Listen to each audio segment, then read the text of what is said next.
Laki gue waktu itu tuh sempat mempermasalahkan, dimana dia bilang lo kelihatan sibuk banget. Dia kurang menyukai itu karena itu somehow membuat kayak kelihatannya kok kayak lo tuh lebih sibuk daripada provider of the family. Gak apa-apa, resign dulu aja, rezeki gak kemana. Wow. Tapi memang sih menurut gue orang-orang zaman sekarang agak lumayan nyalinya lumayan badak ya. Kayak gue nggak sebold itu.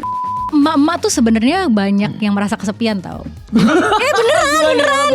Enggak beneran dulu. Karena kita tuh sibuk ngurusin anak. So basically a lot of times kita tuh lose ourselves. Dan jadinya kita tuh kayak gak tahu harus cerita ke siapa. Karena kita udah gak punya energi lagi. So basically kadang-kadang gue tuh kemarin pas saya ngadain acara yang ini di Surabaya, tujuannya adalah supaya mama tuh bisa gabung satu sama lain untuk sharing each other. Dari nol bareng Natasha Surya. Wih, Nat, thank you loh udah jauh-jauh kemari. Terima kasih, gak apa-apa. Yang penting kan nanti ada juntrungannya. Ada faedahnya. Ada faedahnya. Ada faedahnya.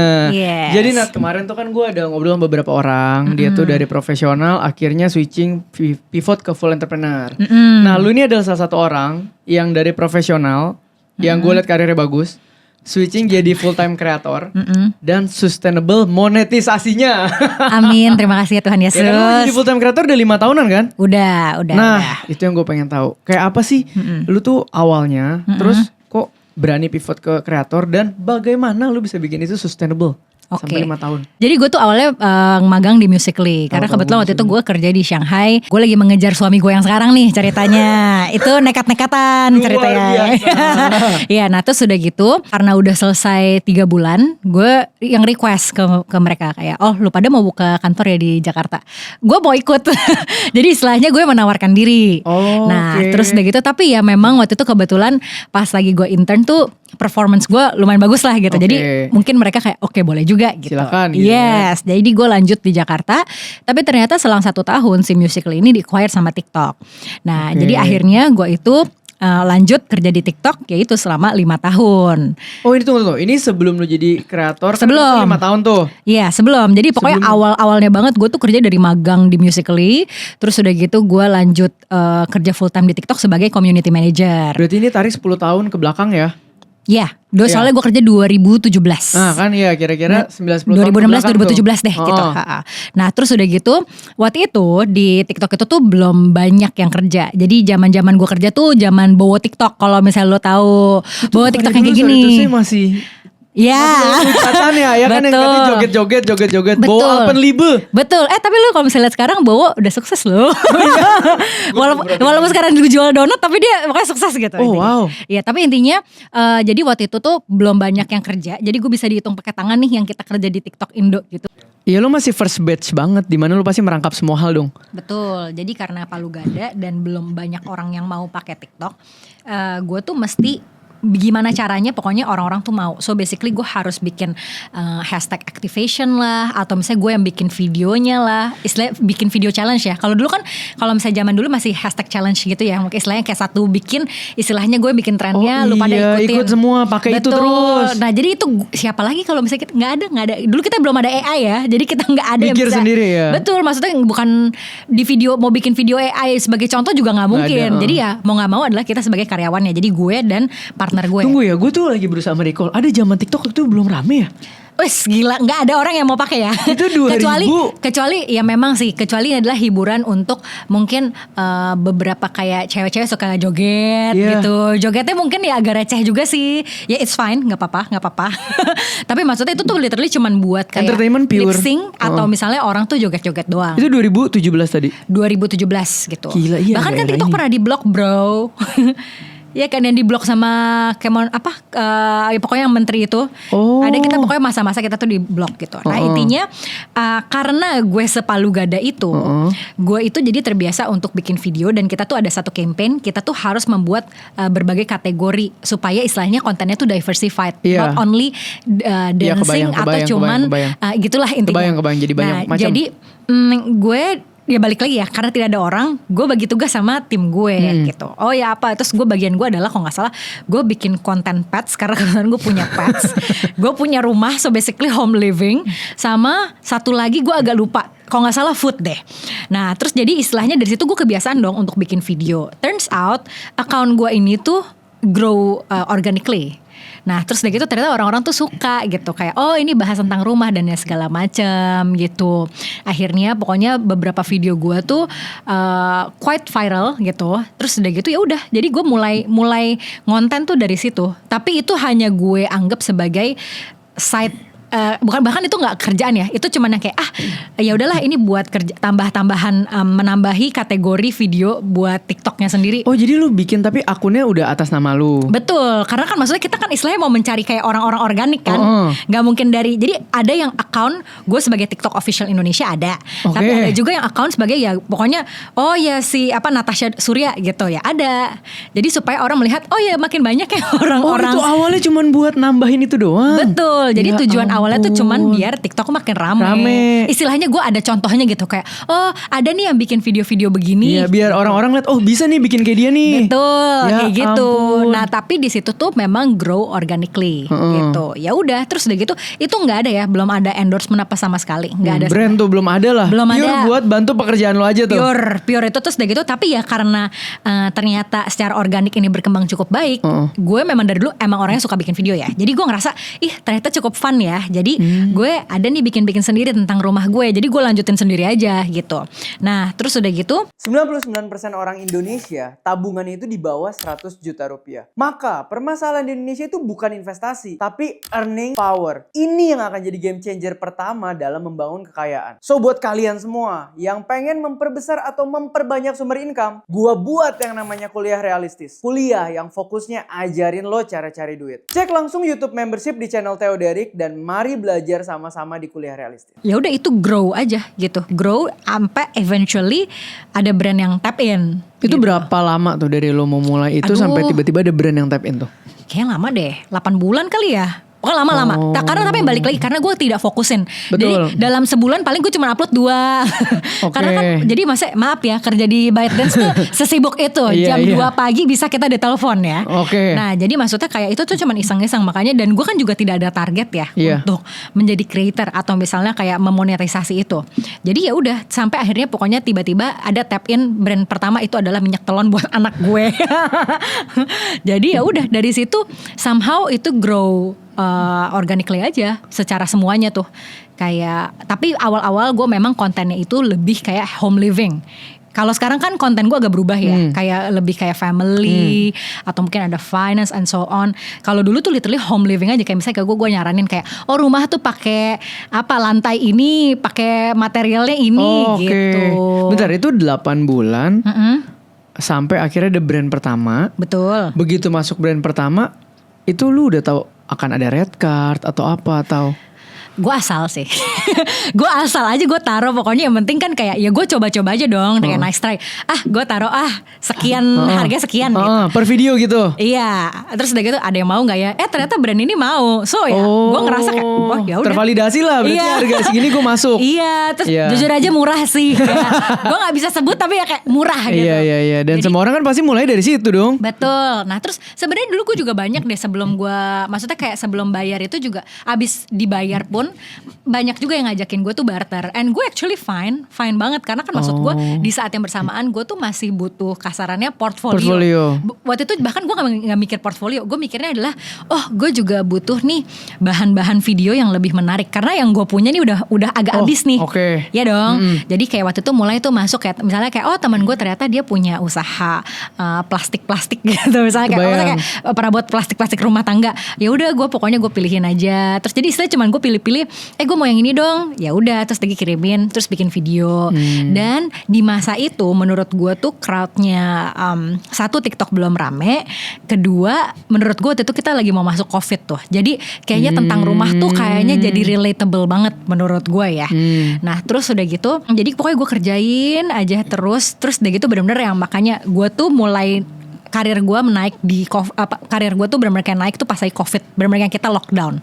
Ini karir di TikTok atau karir creator? Karir creator, tapi betul. ini sambil jalan dong tetap. Sambil jalan. Masih dual income nih berarti masih. Iya, tapi jujur aja itu kayak istilahnya kayak TikTok istilah income gue dari TikTok tuh 80%, yang ini cuma 20% lah gitu. Masih additional lah ya. Jadi dan untungnya waktu itu memang bos gue juga happy untuk melihat itu karena kan berarti kayak growing akun organik di platformnya. Betul. Karyawan mana yang yang begitu. Iya. jadi maksudnya kayak gue sih nggak tutup-tutupan. Masa kayak gue dengan kayak open aja kayak oh ya emang gue kerjain ini gini. Tapi gue open aja dia nggak apa-apa. Nah akhirnya gue itu lumayan naik ya pokoknya pas lagi COVID benar-benar hits pas lagi di rumah. Karena jadinya semua orang tidak punya kegiatan lain selain lu tuh mempercantik rumah. Iya, ikan Iya kan? cupang aja laku. Iya, exactly. Karena kan taruh di rumah. Iya, jadi semua yang related to rumah tuh istilahnya pantes. rame Iya. gitu loh. Karena duit yang kita miliki nggak tahu mau disalurin kemana. Terus hobinya juga kita nggak tahu disalurin kemana. So basically everything related to home itu tuh akan rame. Boom ya. Nah terus udah gitu ya, karena tadi juga ya menurut gue mungkin TikTok juga belum seberapa rame. Jadi maksudnya marketnya belum saturated. Jadi istilahnya mereka kan masih mencari. Menurut gue algoritmanya TikTok juga mungkin secara alami tuh mereka push gitu. Kalau misalnya ada konten-konten yang several konten yang mereka mau juga di dalam maksudnya biar hidup passion lah mereka. biar hidup Betul. ibaratnya. Jadi di situ pokoknya grow tuh kayak whoosh, account gue growing dan of momentum. course the offerings of like endorsement dan kerjasama itu Langsung tuh banyak tuh. Gile. Pokoknya banyak banget. Terus ya udah deh dari situ ya udah gue grow sampai akhirnya di 2021 itu pas tahun kelima gue tuh pindah divisi. Jadi dari operations ke waktu itu TikTok baru buka yang namanya TikTok Live jualan, yang live shopping. Iya. Bahkan belum live shopping, live doang. Iya. Nah pokoknya intinya sampai live shopping, intinya e-commerce. Waktu itu mereka tuh punya jam kerja yang menurut gue tuh gila banget. Jadi nggak salah juga sih karena waktu itu kan mereka namanya juga baru buka, mereka pasti mau jor-joran Ya kan dong. China mainland kan memang culture-nya juga BUMC. agak beda ya. Iya, nah agak jadi beda. waktu itu tuh jam kerjanya gue tuh bisa setiap hari tuh pulang bisa sampai jam 2 pagi. Dan itu studio di Kemang. Rumah gue di Jakarta Barat by the way. Jadi kayak menurut gue waktu itu sebagai seorang emak-emak itu menurut gue jam kerja yang tidak sesuai. Iya, bayang. Jadi maksudnya waktu itu gue mempertanyakan nih, aduh gue mau terus sampai kayak gini kayak gimana ya. Tapi jujur aja waktu itu gue tuh sempat dipertanyakan apakah gue mau naik jabatan. Tapi gue merasa gue tuh yakin banget gue belum sanggup. Gue bukan tipe orang yang bisa memanage orang-orang banyak gitu. Bayang. Nah jadi tapi gue mempertanyakan diri gue sendiri. Tapi kalau misalnya gue terus di path ini, apakah gue juga mau? Enggak gitu. Jadi waktu itu di saat itu tuh gue tuh sampingan juga tuh jadi TikTok live shopping yang jualan gitu. Iya kayak gue pernah lihat lu. Itu pas lagi zaman karena sama juga nih TikTok itu belum punya streamer host streamer gitu loh. Internal lagi lah. Internal lagi. Aku sebagai manusia ini. Yang sudah proof nih contohnya udah jadi nih ibaratnya. Jadi ibaratnya karena gue juga orangnya suka untuk kayak ngomong di kamera dan yang lain-lain. Gue lancar-lancar aja nih ngerjain kerjaan ini. Nah terus udah gitu jadi oke, gue kerjaan itu somehow works dan pokoknya ada juga lah dapat kerjaan dari situ juga. Jadi istilahnya pokoknya setelah ditimbang-timbang aduh kayak udah cukup kali ya karir gue untuk di TikTok. Akhirnya gue kelarin. Ya udah terus udah gitu setelah gue timbang-timbang wah kayaknya mungkin schedule gue untuk kayak kerja sama endorsement tuh juga udah stable nih for 2 or 3 months belakangan. Jadi kayak per bulan gini terus lah. Jadi ya udah menurut gue oke lah ya akhirnya gue lepas dari gue jadi full time content creator ya. Nah itu tahun 2021. Nah, Oktober 2021. Sampai lu bisa memutuskan itu rasio income lu dari salary TikTok sama content creating udah berubah dong pasti rasionya. Berubah dong. Jadi kalau misalnya tadinya kan 80-20 dari TikTok sama endorsement. Iya. Kalau ini kebalik jadinya. Oh iya kalau udah jadi gitu kalau ya. sekarang jadi endorsementnya 80, TikTok tuh jadi 20. Ini jadi kayak additional income tapi full time commitment. Iya. Atau gak mungkin 70-30 kali ya. 70 dari si endorsement, 30 dari si TikToknya. Iya padahal ByteDance juga salary-nya udah cukup generous ya. ByteDance salary-nya mantap. ByteDance salary-nya mantap dan benefits-nya mantap. Jadi jujur aja gue salah satu orang yang living in good terms dan gue punya kesan yang sangat baik banget kerja di TikTok. Gue merasa gue tuh grow benar-benar significant. Maksudnya secara kayak cara gue berpikir, cara gue bernegosiasi di TikTok. I love you TikTok. Gue pernah ke kantor lu. Yang di mana? Tapi emang pasti kantor gue yang udah bagus. Oh iya. Loh emang ada yang belum bagus? Kantor gue dulu cuma di Go Work yang kayak sepitik 2-3 orang gitu. Oh wow, mulai dari sana ya. Iya, jadi kayak ya udah abis itu gue lanjutin jadi full time content creator gitu. Gila. Nah ini kenapa menarik karena sangat realistis ya perjalanannya. Maksudnya sampai rasio income-nya sudah mulai kebalik juga. Baru lu pindah segala macam. Karena banyak banget orang tuh zaman sekarang dimingin-mingin jadi kreator, penghasilan gede, langsung pindah kaki gitu loh. Ini kan lu kan berarti berjalan 2 kaki aja 5-6 tahun. Betul. 5 tahunan. Tapi by the way ini kan gue juga bisa lepas istilahnya dari full time job itu karena menurut gue juga cewek ya. Jadi menurut gue mungkin kasarannya secara tidak sadar gue mikir gue kan udah married. Gue ini sebenarnya ada tanggungan seseorang. Jadi at least kalau misalnya sampai amit-amit gue itu gagal atau something, gue tuh masih punya sandaran adalah suami gue gitu loh. Jadi tapi ya di saat itu gue yakin deh kayak enggak deh kayak tapi pokoknya sampai amit-amit jelek ada suami gue, tapi gue lumayan yakin ini kayak bisa jalan gitu. Oke. Tapi memang sih menurut gue orang-orang zaman sekarang agak lumayan nyalinya lumayan badak ya. Kayak kalian banyak yang kayak istilahnya kayak nggak apa-apa resign dulu aja rezeki nggak kemana. Wow. gue nggak sebold itu kalau gue ya. Kalau gue masih kayak mungkin karena gue juga udah punya anak. Jadi gue profil risikonya beda lah. Betul. Iya, dan kadang kan momentum gak ada yang tahu ya. Bisa 3 bulan lu bagus tiba-tiba merosot apapun. You never know ya. Nah tapi di luar itu berarti secara lo punya pondasi finansial at least waktu itu dana darurat atau tabungan mah udah ada juga sampai lo berani. Iya. Ada. Tapi gue jujur aja ya waktu itu maksudnya kayak gue secara financial tuh gue lumayan yakin kayak istilahnya gue cuma di otak gue ada kok. Tapi gue belum serapih itu yang kayak istilahnya kayak gue udah ngerapin dana darurat buat atau dana pendidikan buat anak gue itu tuh gue belum.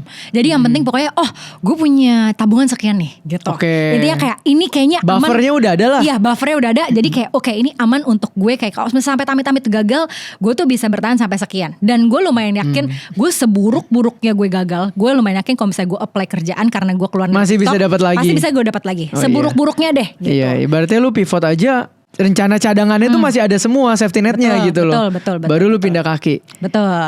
Oke, nah ini realistis tapi bijak. Bagus. Iya dong harus. Jangan tiba-tiba dapat momentum 3 bulan. Surat resign. Ya kita tidak akan tahu ya. Nah. Hanya itu menurut gue tuh konten itu paling penting emang harus kalau supaya sustainable tuh personal brandingnya harus kencang. Nah sebelum gue masuk ke konten bagaimana sustainable, gue mau nanya satu pertanyaan dulu nih. Apa? Berarti kan tadi kan ketika lu jadi profesional, biarpun akun TikTok lu berkembang dan akhirnya dapat momentum gitu di pandemi, tapi kan karir lu juga berkembang kan? Iya. Sampai lu mau dipromosikan kan? Iya. Iya kan? Ya. Nah, iya dong. Iya. Nah bagaimana lu mengatur pola pikir lu, sedangkan kan itu dua-duanya lu jalanin barengan? Menurut gue itu possible karena dua-duanya ini saling berhubungan.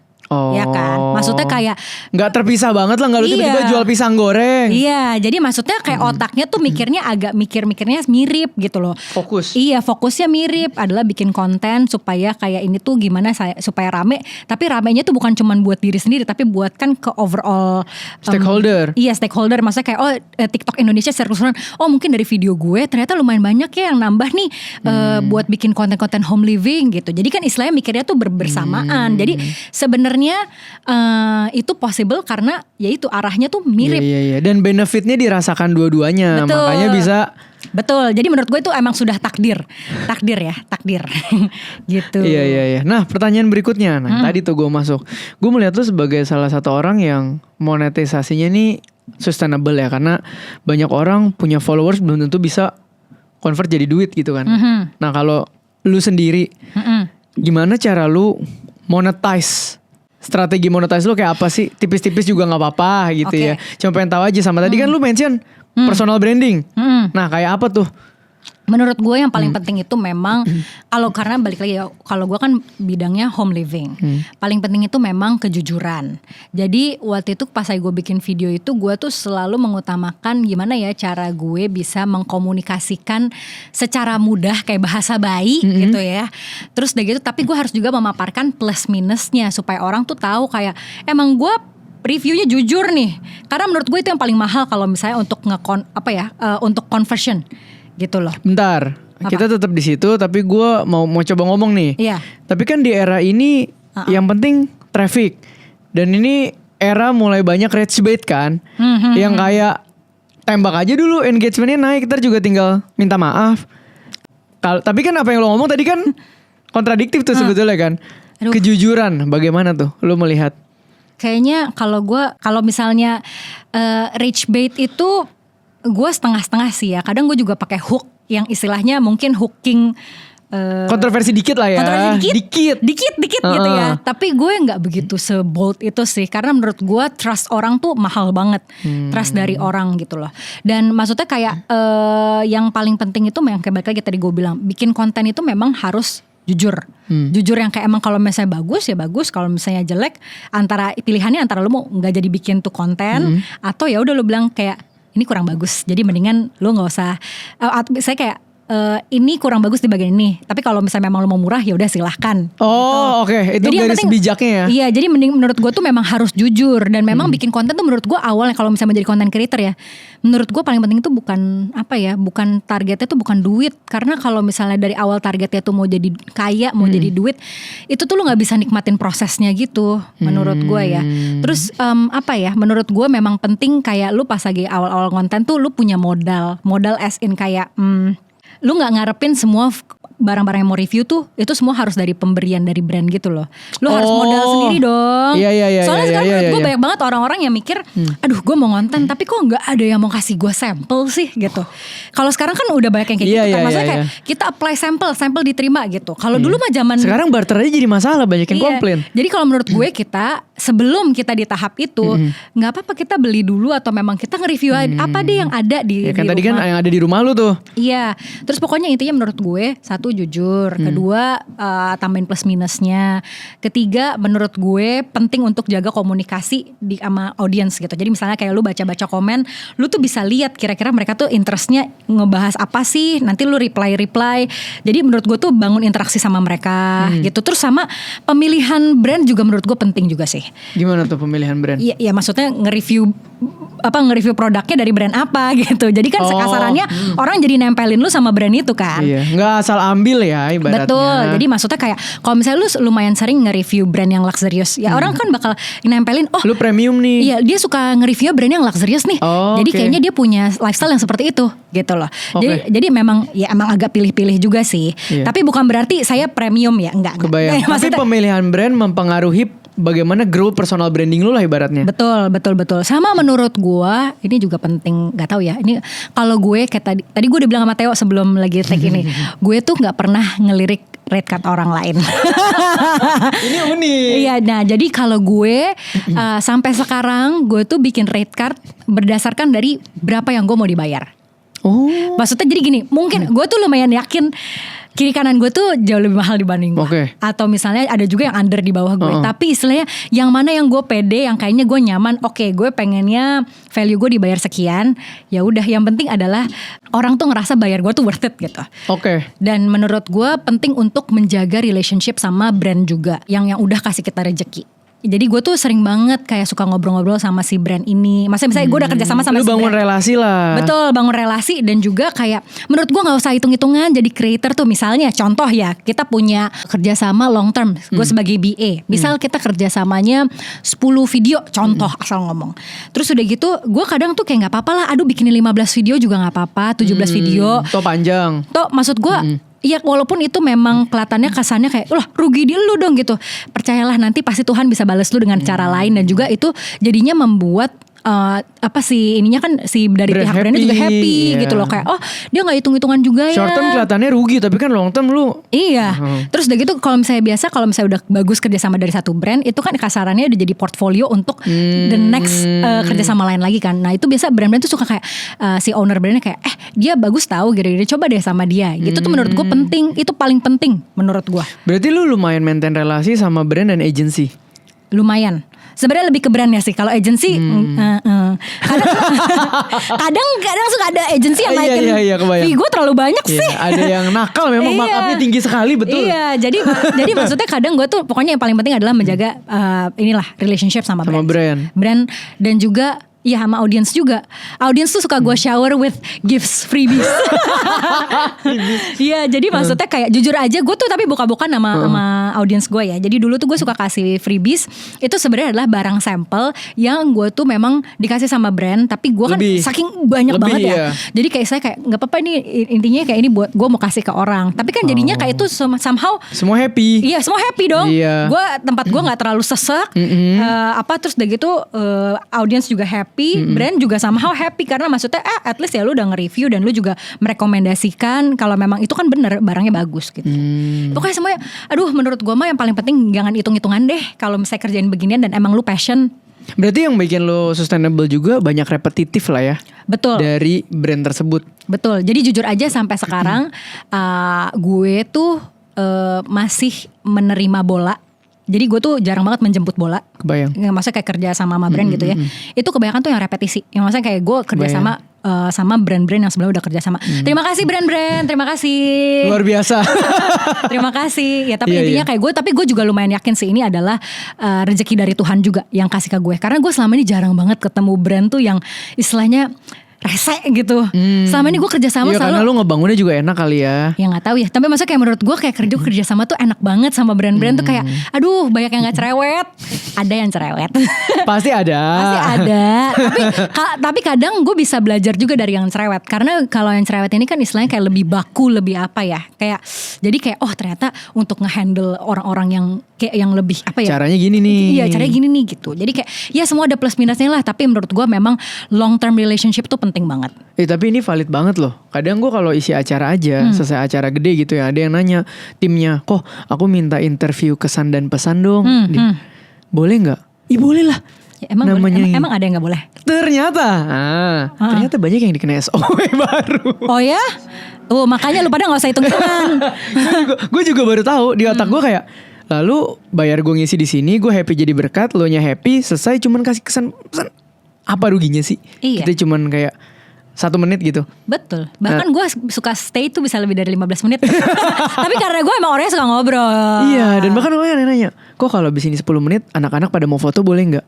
Lah emang kenapa ya 10 menit santai aja? Ternyata banyak yang kayak gitu kayak, oh kalau gue stay di sini abis ini minta foto, extra charge dong segala macam. Jadi gue memvalidasi nih biarpun beda industri ya. Apa yang Natasha lakukan tuh ngerti nih gue kenapa lu jadi sustainable. Nah terus pertanyaan gue berikutnya, apakah ini market yang sustainable juga? Berarti kan lu bermain di niche apa sebutannya? Family. Jadi jujur aja sebenarnya gue tuh berubah banget sebenarnya. Dari 2021 sampai sekarang 2026, jujur konten gue tuh berubah banget. 2021 itu konten gue tuh home living, benar-benar kayak home living, kayak intinya rumah estetik, terus gimana home living tuh benar-benar yang di dalam rumah ya, sofa, meja, kayak pokoknya kayak gitu. Rak TV misalnya. Terus udah gitu kayak aduh dulu mah terus udah gitu sampai tudung saji apa segala macam gitu-gitu. Tapi pokoknya related to home dan yang pokoknya semua pengambilan foto videonya bahkan estetik gitu. Terus sekarang tapi gue tuh berubah banget. Gue berubah banget jadi kayak family, finance. Tapi puji Tuhannya menurut gue audience gue tuh grow bareng sama gue gitu. Jadi kayak ditanya sustainable, menurut gue sustainable. Semua tuh sebenarnya sustainable aja. Bidang apapun menurut gue sustainable asal lu passion dan juga lu tuh bisa memang apa ya nyambung sama audience. Adaptasi gitu. Relevan berarti lo ya. Betul. Dan menurut gue tuh jadi kalau misalnya gue merasa market gue tuh dari dulu adalah yang sumuran sama gue. Kayak ibu-ibu umur ya pokoknya sumuran sama gue nih, gue kan 30-an. Pas lagi gue umur 20-an dia ternyata juga ikut. Pas gue umur 30-an dia jadi 30-an gitu. Sustainable menurut gue semua market itu tuh semua market sebenarnya sustainable aja asal lu tuh memang satu relatable, lu tuh bisa terus udah gitu lu tuh konsisten kontennya dan gak maksain viral gitu loh menurut gue. Kayak apa ya? Aduh, gue gak bilang viral itu jelek ya. Cuman menurut gue banyak orang yang suka berpikir yang penting viral. Yang penting viral. Nah gue tuh kurang setuju sih kalau misalnya yang penting viral. Karena jadinya orang tuh ngeliat value-nya tuh, oh orang ini cuma pengen viral aja gitu. Kebayang. Bukan, jadi kalau misalnya gue selama ini yang paling penting dalam konten ya, lu tuh bikin konten yang bisa berguna buat orang lain gitu. Jadi maksudnya orang-orang ya orang save atau orang share lah ya kalau ada manfaatnya. Betul, karena kan maksud gue walaupun sebenarnya pembahasannya mungkin receh ya maksudnya, tapi yang penting itu tuh berguna. Jadi mereka tuh follow lu for certain good reasons gitu loh. Jadi bukan cuman kayak hahaha lu gitu. Kebayang kemarin aja lu bikin konten terakhir masuk dari mobil. Yoi. Lagi rame zut. Yoi. Terima kasih Juju. Jadi itu juga tapi itu pentingnya tuh, maksudnya lu relevan. Maksudnya kayak kalau misalnya lu memang menjadi content creator ya lu juga harus relevan dong. Maksudnya kayak lu juga ngikutin berita-berita sekarang tuh seperti apa dan lain-lain. Jadi orang-orang juga bisa trigger lu kemarin untuk adaptasi dan relevan dari home living masuk ke family itu apa yang lu lihat? Sehingga lu ngerasa ini kayaknya gue harus adaptasi, relevan ke arah sini? Sejujurnya itu tidak terencana, sejujurnya banget. Jadi menurut gue tuh, ya itu transisi aja dari kehidupan yang full kita COVID di rumah sampai akhirnya kita udah open kayak biasa lagi. Itu transisi aja. Jadi masa kebanyakan kerja sama gue tuh yang brandnya yang berubah gitu loh. Jadi maksudnya kayak itu tuh tidak sengaja, itu sesuai mengikuti perubahan hidup gue. Jadi maksudnya kayak dulu pas lagi gue cuma 1 anak, terus udah gitu pas lagi gue hamil, jadi brandnya banyak kan yang kayak tentang kehamilan atau tentang kayak apa gitu. Terus pas lagi gue ngelahirin, jadi nyusuin, jadi apa. Itu sebenarnya ngikutin sesuai season of life lu ya. Iya, dan puji Tuhannya itu dikasih jalan aja sama Tuhan gitu. Jadi itu sebenarnya tidak terplan.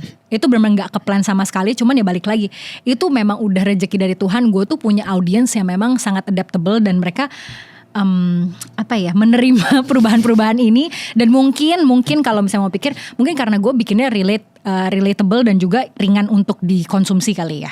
Jadi tidak berat-berat banget gitu. Jadi mereka kayak ngikutin aja. Iya, karena span konsentrasi orang Indo tuh cukup rendah ya. Betul. Tadi kan maksudnya semua orang ngomong nih, wah jadi kreator enak nih gitu. Wah rezekinya ada, terkenal gitu-gitu ya. Tapi selalu ada harga yang dibayar gitu ya. Betul. Nah, versi seorang Natasha Surya, harga apa yang dibayar dengan memilih jalan bertahun-tahun ini menjadi full time creator? Satu adalah privacy dari keluarga gue. Ya karena kan gue banyak sharing tentang keluarga, masa kayak suami, anak gitu kan. So ya sedikit banyak pasti netizen tahu, dan ya namanya netizen, mereka pasti akan, mereka tahu suami lu, tahu anak lu gitu ya. Terus begitu mereka akan ngejudge dong. Terus sama waktu itu gue juga pernah ini sih punya concern antara gue dan suami gue. Intinya suami gue itu sempet kurang menyukai momen dimana gue tuh kelihatan sibuk banget gitu.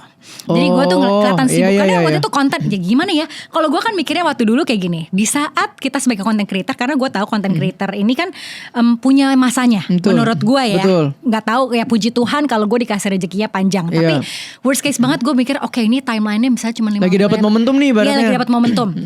Jadi gue kan ini dong gaspol terima kerjaan yang istilahnya kayak, tapi yang gak semua gue terima ya, teman masa yang selama gue menurut gue bagus ya gue ambil. Nah laki gue waktu itu tuh sempat mempermasalahkan, dimana dia bilang lu kelihatan sibuk banget. Dia tuh kurang menyukai itu, karena itu somehow membuat kayak kelihatannya kok kayak lu tuh lebih sibuk daripada provider of the family. Alias bayang si fenomenanya, suami gitu. Gue jadi pengen nanya sama lo, emangnya sebagai suami tuh emangnya apa sih apa gitu loh. Kenapa, apa masalahnya kalau misalnya istri lu tuh kerja gitu loh. Istri lu kerja kan sekarang? Kerja. Nah tapi misalnya lu punya batasan apa kayak istri gue boleh kerja asal apa gitu. Pertama ini pertanyaan yang sulit ya. Jadi disclaimer dulu, ini menurut keyakinan saya. Iya, ini menurut kita keyakinan masing-masing, tidak ada benar, tidak ada salah. Saya nih tidak ada fenomena, tidak ada judge apapun ya. Nah kalau gue pribadi itu, mungkin satu yang harus gue admit adalah cowok ketika ketemu cewek yang dia sayang, biasanya kelinginya muncul. Biasa kelingi tuh. Jadi kayak orang juga kalau lihat gue isi acara mereka gak akan tahu di balik layar gue sekelingi apa sama segegelendot apa sama bini bini gue. Orang kan bayangannya pasti bini yang ngegelendot. Enggak, gue lebih kelingi daripada bini gue. Nah itu satu. Nah dua, gue itu melihat bini gue kerja, gue seneng bini gue tetap punya aktivitas dan pekerjaan, karena itu adalah hal yang gue respect dari dia. Kenapa? Gue tuh pengen dengan segala apa yang gue punya, ibaratnya gue bisa mendorong lu dari ulet jadi kepompong, jadi kupu-kupu. Ya makanya kalau bini gue waktu itu mimpinya apa sih? Pengen ya punya followers. Dia kan suka belanja banget. Banget lah itu orang lah. Bangetnya mentok kanan lah gitu ya. Mungkin dia marketku. Dia suka belanja banget. Apalagi brand-brand yang lokal-lokal gitu ya, dibanding satu brand yang langsung yang gede gitu, maksudnya banget, kayak gitu. Dan dia punya mimpi, dia bilang gue pengen nih suatu hari bikin konten bisa dikirim-kirimin barang. Iya kan, bisa di endorse atau dibayar. Nah jadi dia itu meleverage gue maksimal. Jadi bahkan semua brand-brand yang dia lihat follow gue atau mungkin dia nge-repost story gue, biasanya bangun engagement tuh. Senggol. Nah networknya kebangun. Nah buat gue pribadi yang ngelihat dia kayak gitu, gue happy. Gue bangga. Sampai, ini gue being honest ya, sampai ke mungkin beberapa titik gini. gue tuh orangnya suka ditemenin. Oke. Makanya istri gue pekerjakan sebagai full time PA gue gaji profesional. Oke. Plus bonus. Oke. Karena dia tahu semua quotation gue lah ya. Nah, plus bonus, jadi kan kalau gue isi acara seminggu misalnya 3 acara. Kalau PA kan berarti nemenin. Iya. Nah, tapi gue tetap taruh syarat. Gue support lu full. Misalnya driver lu boleh pakai segala macam, gue reimburse. Tapi kalau di 3 acara ini lo ada acara, tolong prioritasin lu temenin gue ya. Oke. Gitu. Gue tetap kasih terms and condition. Kecuali dia bilang kemarin, aduh tapi ini acara brandnya brand designer banget, jarang banget dapet kayak gini. Oh ya udah. Tapi mungkin gue akan mengambil ekspresi yang sama. Gue mungkin juga bisa mulai komplain jika misalnya gue seminggu 3 acara, gue udah jadi 5 nih. Oh oke. Nah mungkin buat gue juga itu jadi kok jadi too much gitu. Karena kalau gue memang kebutuhannya ditemenin, gue tuh kelingi orangnya. Plus kebetulan dia gue gaji full time di situ. Jadi kan ada irisan tanggung jawab sebagai PA, tambah tanggung jawab sebagai istri tuh. Istri yang nemenin. Istri yang nemenin. Tapi pernah nggak ada momen-momen dimana kayak gue jadi kayak lu minggu ini banyak banget acaranya. Ada. Bukan nggak ada. Ada. Tapi ya balik lagi kita obrolin nih. Bahkan gue sekarang buka schedule. Kan lu yang ngatur schedule gue. Iya. Lu tahu kan? Nah, lu schedule lu plotting deh lu di mana. Gitu. Tapi gue tanya, misalnya posisinya adalah di twist. Lu ternyata cewek lu tuh yang ternyata dia yang lebih rame kerjaannya. Terus udah gitu lu yang jadi PA-nya dia. Lu mungkin. Nah, itu gue tanya. Coba, itu kalau kayak gitu gimana? Pribadi saya. Iya, kalau lu, gue nanya. Pribadi ya. Ini dia ya. Gue pribadi. Gak bisa gue. Oke, gue tanya kenapa tidak bisa? Gak bisa, karena gue kalau khusus ini gue ada personal reason. Oke. Kenapa? Karena dulu gue pernah sama mantan gue gitu ya. Iya, putus karena mamanya telepon gue suruh putus karena jomplang ekonominya. Di situ tuh gue kayak pernah kayak wah gila, gue nggak punya kesempatan membuktikan diri karena backgroundnya beda. Gue kok jadi kayak lu merasa kayak somehow iya, lu kok gitu look down gue tanpa gue punya kesempatan ngapa-ngapain. Which is kalau gue jadi mamanya mungkin gue lakuin hal yang sama ya. Kan lu bangun masa depan bagus, pengen anak yang terbaik. Ketemu anak single parent belum ada masa depan, udah lu putus aja, mungkin juga gitu.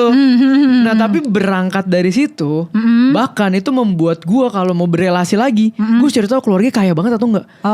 Jadi bisa mumpuni gak gitu? Iya, jadi gue takut tuh. Nah tapi kalau lu, makanya kalau orang kayak gue tadi dengan personal background kayak tadi, lu taruh di posisi itu. Saat teduh gitu. Oke.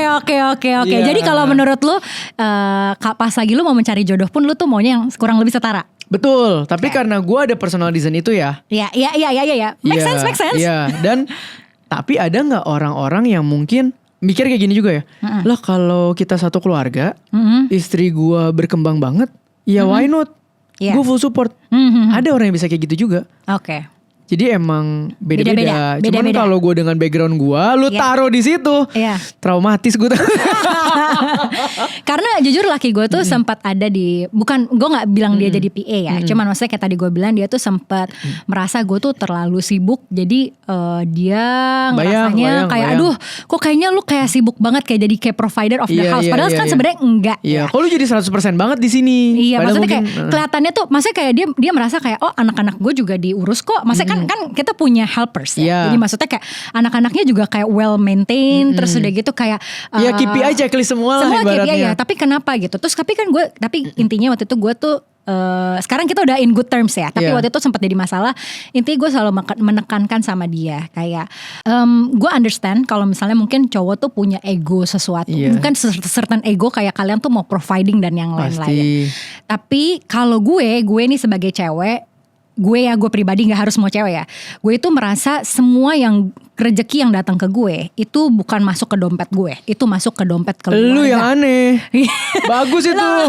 Ini aneh ya, bagus kan?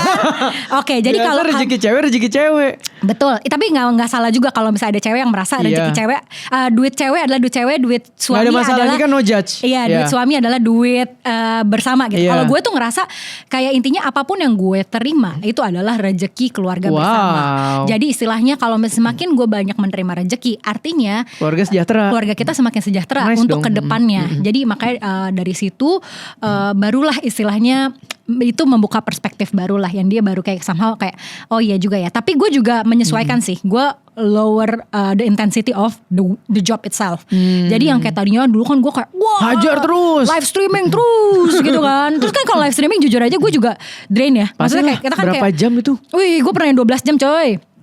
Terus jadi mungkin itu juga jadi affecting apa ya, kayak cara kita communicate or intimacy atau misalnya gimana, karena udah gak ada tenaga coy. Iya, dan kadang kan bukan masalah lu live 12-nya, mungkin after lu live 12 jamnya itu. Betul. Mungkin tapi ngobrolnya beda, mungkin ya karena udah yes, jadi menurut gue mungkin kalau orang ngonten, cewek ngonten dan somehow lu puji Tuhannya sukses, mungkin lu akan menemukan problem ini nih. Mungkin ya, tapi menurut gue Fa, boleh dengerin Fa. jadi tapi semuanya tuh oke kalau misalnya bisa dikomunikasikan. Iya, kan. Dan masa intinya yang penting tujuan lo baik. Iya. Tapi jadi intinya kalau cowok tuh sebenarnya kalau cowok tapi jadi intinya seneng nggak kalau lihat istri lu tuh sebenarnya kerja, atau lu sebenarnya lebih suka istri lu tuh ya jaga rumah aja gitu? Sebenarnya mungkin semua cowok seneng lihat istri kerja. Tapi next questionnya adalah apakah semua cowok bisa menerima jika dalam 1 atau 2 momentum pekerjaan istrinya bisa melebihi kapasitas suaminya? Mungkin itu another questionnya di situ. Karena untuk bisa menerima peran wanita yang maksudnya dalam momentumnya mungkin lagi lebih bagus dari cowoknya itu dibutuhkan kedewasaan sih. Nah, kalau lu gimana cara mengatasinya? Kalau misalnya ternyata ya nggak selamanya, tapi maksudnya ternyata bini lu lagi, wah momentumnya lagi bagus banget. Iya, kalau ya gue akan ngomong sama dia ketika dalam masa itu tidak ada penurunan rasa respect dari dia secara unconsciously ataupun segala macam, ya mungkin gue akan mensupport dalam momentumnya ya. Kan momentum gak mungkin 3 tahun tiap hari begitu tuh. Iya. Kita janjian aja. 3 bulan dulu kita tes. Lo masih dalam momentum. Gue masih kuat gak? Iya. Gue masih kuat. 3 bulan lagi ya. 6 bulan tuh momentum. Selesai 6 bulan dong. Udah ngasilin berapa? Cukup lo sebenarnya ini kita. Gue udah setengah mati nih. Lo masih sanggup lanjut gak? Ngerti ya? Jadi kalau buat gue tidak ada satu fenomena yang dicetek begitu terus gitu loh. Buat gue tuh kalau gue melihat perjalanan pernikahan tuh kayak ya conversation transparan aja. Nih gue masih kuat. Gue coba ya. Coba sebulan evaluasi nih. Ternyata masih aman-aman nih. Lu butuh ini. Oh, ini brand masih masuk terus misalnya. 2 bulan lagi gue hajar ya. Target gue dapat segini nih. Ya udah ayo kita hajar ya. Mungkin kita tambahin. Abis lu hajar 3 bulan kita jalan-jalan yuk. Iya dong. Iya. Abis itu kan mungkin kalau abis jalan-jalan udah pulang sama-sama enak lagi, kayaknya gue masih bisa support lu deh nader 3 bulan. Tapi kalau gue udah gak kuat pun gue akan bilang sih, gue udah bendera putih sih jujur. Gimana pun gue udah mulai ter-overwhelm nih. Atau kayak aduh kayak gue udah mulai kebanting sama presence lu nih kayaknya. Gue takutnya ke depannya ntar gue jadi insecure sama diri gue sendiri. Nah gue tipe yang akan ngomong kayak gitu. Tapi gue bukan tipe yang kayak lo ada rezeki lagi momentum tolak semua. Enggak. Gue juga tipe sayang nih brand masih ada budget, ayo gas dulu. Iya. Tapi pada umumnya intinya lu juga akan terusik kalau misalnya somehow bini lu tuh kayak terus-terusan. Kalau ter-overwhelm menurut gue semua cowok by defaultnya pasti sensornya nyala sih. Oke. Sensornya nyala. Nah how to response-nya itu kan depend sama couple-nya masing-masing ya. Cuman Iya. how to response-nya kan tergantung mereka berdua. Cuman gue pribadi sih nyala sensor gue. Betul. Understandable. Gitu. Ya. Jadi jangan lupa kalau misalnya menjadi content creator, Anda wanita harus kuat. Karena mungkin ada challenge baru lagi di situ. Iya. Gitu. Semangat Pak. Tapi actually ya, market family and kids itu legit. Wih legit banget. Karena gini, kalau misalnya lu punya anak, kan kebanyakan orang itu mikir I want to give the best for my kids. Pasti ya pendidikan dong. semua. Semuanya, entah itu pendidikan, entah itu barang-barang. Ya ampun, makanya itu ada yang namanya Smiggle lah, ada yang namanya botol susu terbaik lah, apa segala macam ya, karena kan you want to give the best gitu kan. Jadi makanya menurut gue itu adalah market yang memang itu tidak akan mati, karena ya semua orang kan akan beranak terus, ya kan? Iya juga. Iya kan, maksudnya pasti evergreen. Iya, jadi masa itu tuh sustainable itu ke depannya gitu loh. Marketnya besar banget dan mereka purchasing powernya tuh tinggi karena basically orang tua tuh pasti mau kasih yang terbaik buat anak-anaknya. Iya juga ya, marketnya cukup mature ya. Iya dong. Dan maksudnya marketnya itu adalah orang-orang yang sudah memiliki purchasing power. Nah gue jadi kepikiran sesuatu nih. Apa? Ini random banget sih sebenarnya. Lu tuh tahu Her Era gak? Tahu. Nah itu kan sebenarnya kemarin gue bikin sama Eva. Itu adalah IP untuk cewek-cewek lah ya, high value, belanja segala macem. Tapi kan itu rasio umurnya kemarin Gen Z lah ya, mostly. Nah gue malah jadi kepikiran, possible gak ya kalau kita bikin satu IP? Siapa tahu nih kita collab, bikin satu IP baru kayak Her Era untuk family and kids. Menarik. Hah? Masuk gak tapi? Ini gue serius. Ini kalau jujur aja masuk, karena kita kerjain nih. Jujur aja karena gue sebenarnya udah pernah ngelakuin, tapi karena itu gue ngelakuin sendiri ya. Itu jadi kecil-kecilan. Oh lu udah pernah bikin prototype atau apa? Iya maksudnya itu tapi kecil-kecilan. Karena makanya gue ngelakuin waktu itu di Surabaya.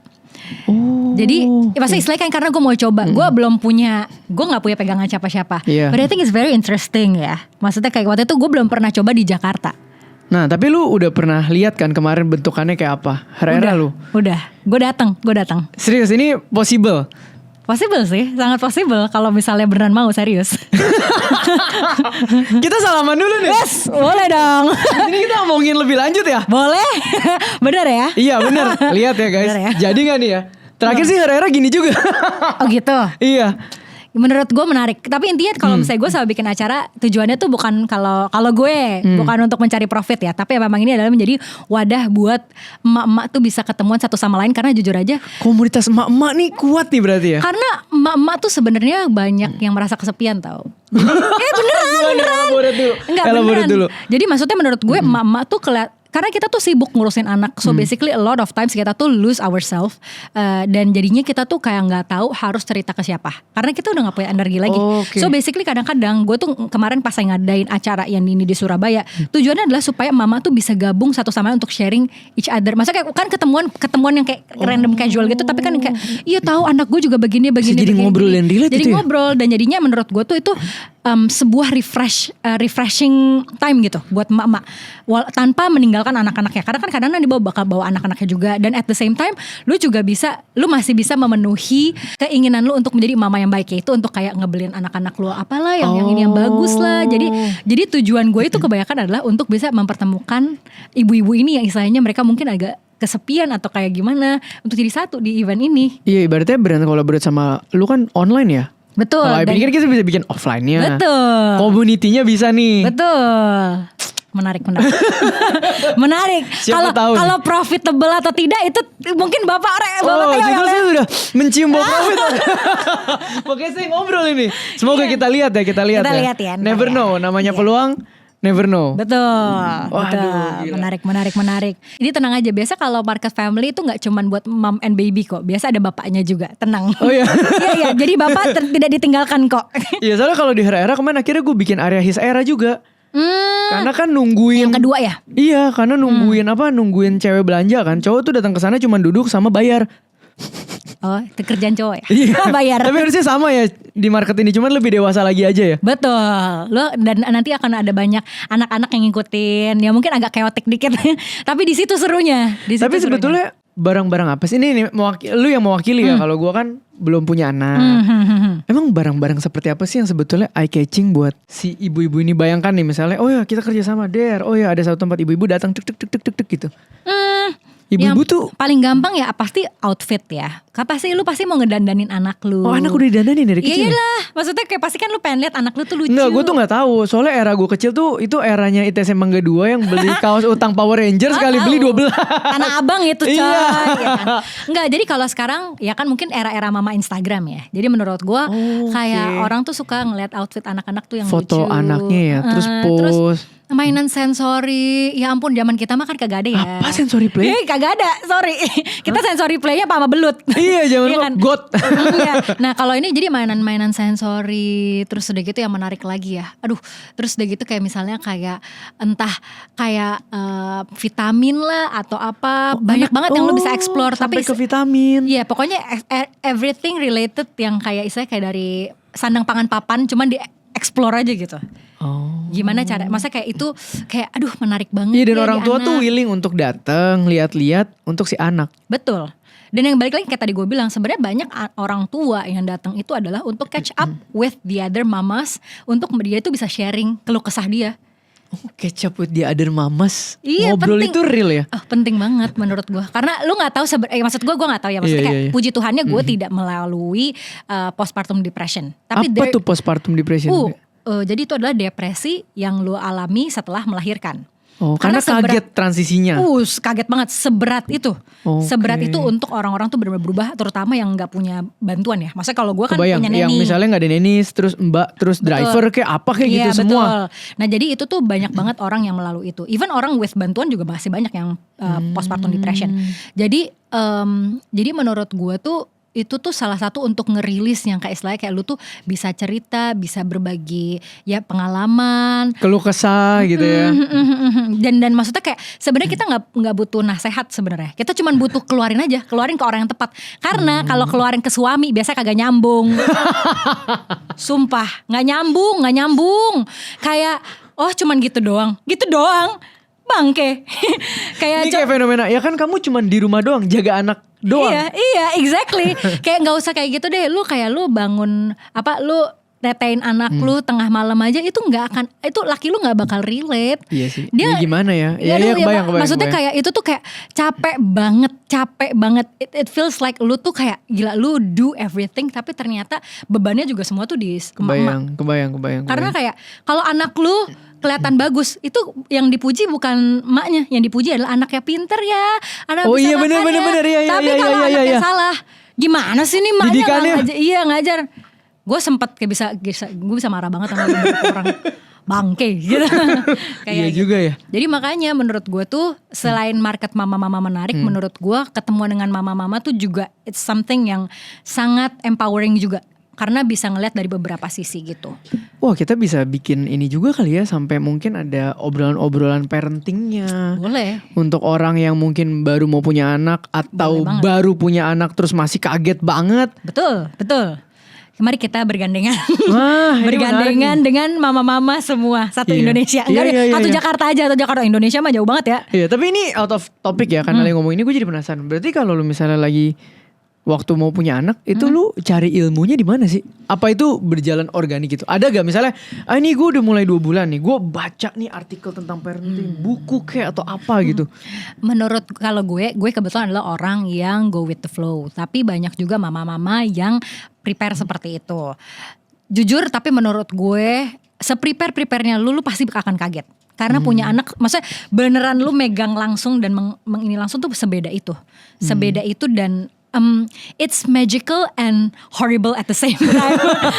Maksudnya kayak bener-bener, lu bener-bener loh, pertama kali megang anak lu tuh bener-bener kayak gila, magical banget ya. Bener-bener kayak seheboh, masa sehebat itu dan Jadi ini anak maksudnya gue kayak loh gitu. gila, bener-bener Kehidupan nih. iya kehidupan gitu. Tapi bebannya seberat itu gitu loh. Jadi gue tuh merasa kayak jadi mama-mama tuh itu tuh bener-bener kayak emang learning by doing. Nggak ada textbooknya, dan setiap anak tuh punya respon yang berbeda-beda. Mungkin di textbook anaknya, oh kalau misalnya anaknya begini, kamu responnya begini. Kalau anaknya begini, responnya begini. Itu kan opsinya misalnya respon anak ada A sampai E. Iya. Sedangkan respon anak tuh menurut gue bisa A sampai Z gitu loh. Yang tidak tertulis tuh banyak. Dan tiap anak beda-beda. Banyak banget, dan menurut gue tuh kayak emang itu memang harus lu coba dulu deh. Maksudnya kayak harus dijalanin pelan-pelan gitu.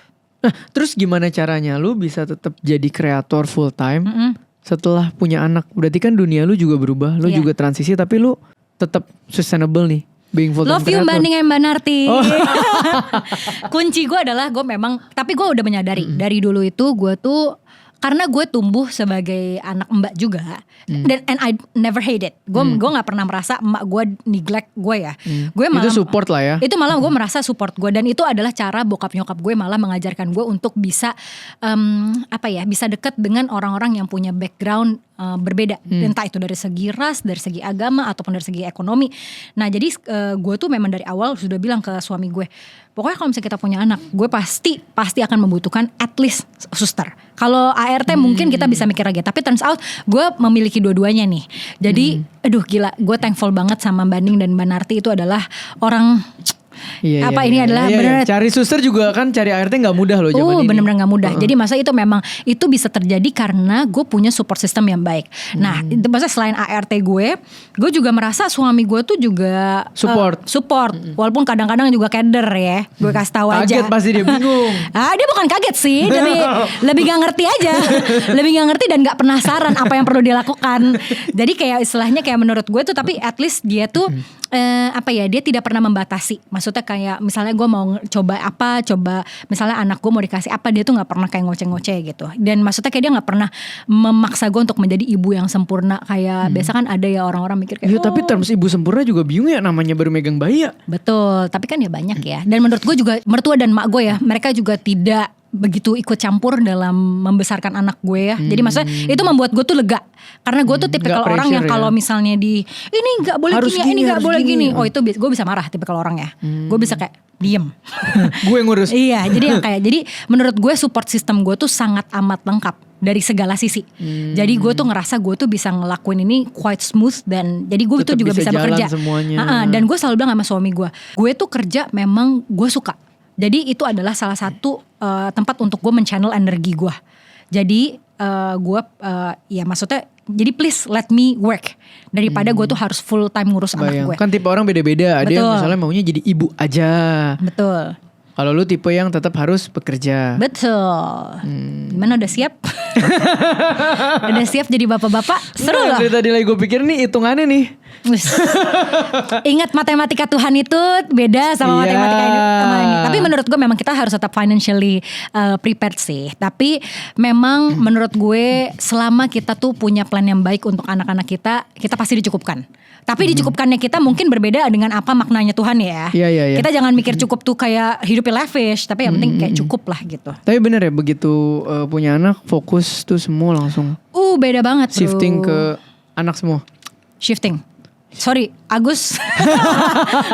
Jadi gak tapi maksud gue kayak emang beda banget sih. Ya kan transisi baru soalnya ya. Betul. Terus maksud gue kayak semuanya tuh jadi tidak begitu penting setelah punya anak. Maksudnya yang kayak setelah punya anak tuh yang paling penting adalah anak lu sehat, anak lu bisa bertumbuh dengan bahagia. Gila. Anak lu punya kehidupan yang bahagia, istilahnya jadi punya, gak ada tuh istilah MKKB gitu loh. Maksudnya gue berharap semoga anak gue tuh tidak mengeluarkan kata-kata itu MKKB, masa kecil kurang bahagia gitu. Nah terus udah gitu itu tuh udah biggest wish di hidup lu deh istilahnya. Terus udah gak kepikiran kayak dulu kan kalau dulu mikir kayak aduh gimana kalau gue gendut kayak gimana kita kelihatannya gitu ya. Aduh gue udah gak kepikiran itu. Ya maksudnya yang penting adalah anak gue sehat, anak gue happy, anak gue bisa menjalankan kehidupan yang yang layak lah gitu ya. Itu udah lebih dari cukup buat gue. Ih gila, merinding gue karena partner bisnis gue juga yang tadi lu ketemu baru punya anak ngomong hal sama persis. Iya dong, anak itu sangat merubah perspektif dan menarik lah gitu, menarik. Iya, semoga dengan IP yang siapa tahu nih bisa kita kolaborasikan dan ada bentuknya ya, bisa jadi berkat juga dan salah satu jadi support system juga ya. Amin. Buat para mama-mama dan papa-papa yang nanti kita sedang obrolin ya. Berjuang untuk membesarkan anak ya. So thank you Nat ya. Kita lanjut meeting dulu guys. Ini harus langsung di meetingin. Biasa kalau ide fresh harus langsung keluar diobrolin ya. Lo abis ini gak kemana-mana kan? Enggak. Nah kita meeting dulu di bawah ya. Boleh. See you, semoga jadi nih. Nanti kalian datang ya teman-teman. Kalau jadi. Semoga jadi. Amin.